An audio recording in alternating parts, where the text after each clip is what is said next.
जय जोहार, जय आदिवासी। मेरा नाम है पूरज जोगटिया। हाल ही में हमारे आदिवासी समाज के सबसे लोकप्रिय नेता आदरणीय चेतर जी वसावा, जो कि गुजरात के ठेडियापाड़ा के विधायक है, उनको 7 साल की सज़ा सुनाई गई। उनकी क्या गलती थी? क्या हमारे आदिवासी समाज के लोगों के लिए अधिकार, न्याय, जल जंगल ज़मीन के लिए लड़ना गलत है? कहीं ना कहीं सरकार का यह षड्यंत्र है कि उनकी लोकप्रियता को ख़त्म करना या फिर उनको एमएलए पद से हटाना चाहती है। हम ऐसी सरकार की घोर निंदा करते हैं।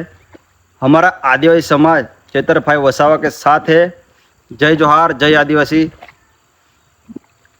ધારાસભ્ય ચૈતર વસાવાને 7 વર્ષની સજા જાહેર કરાઈ છે। જી હા, ચૈતર વસાવા તેમના પત્ની સહિત કુલ 9 દોષિતને સજા જાહેર કરાઈ છે। સજાની સાથે સાથે 25,000 રૂપિયાનો દંડ ફટકારાયો છે।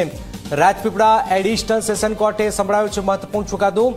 વન વિભાગના કર્મચારી પર હુમલા સહિત અલગ અલગ ગુનામાં સજા છે। તમામ દોષિતોને 7 વર્ષની સજા ફટકારાઈ છે। આજે સેશન કોર્ટ દ્વારા એક કેસમાં અમને 7 વર્ષની સજા ફરવામાં આવેલી છે। નામદાર કોર્ટની જે પણ સુનાવણી છે એમનો આદર કરીએ છીએ, સન્માન કરીએ છીએ અને આગળ વકીલોની સલાહ લઈને આગળ વધીશું અમે।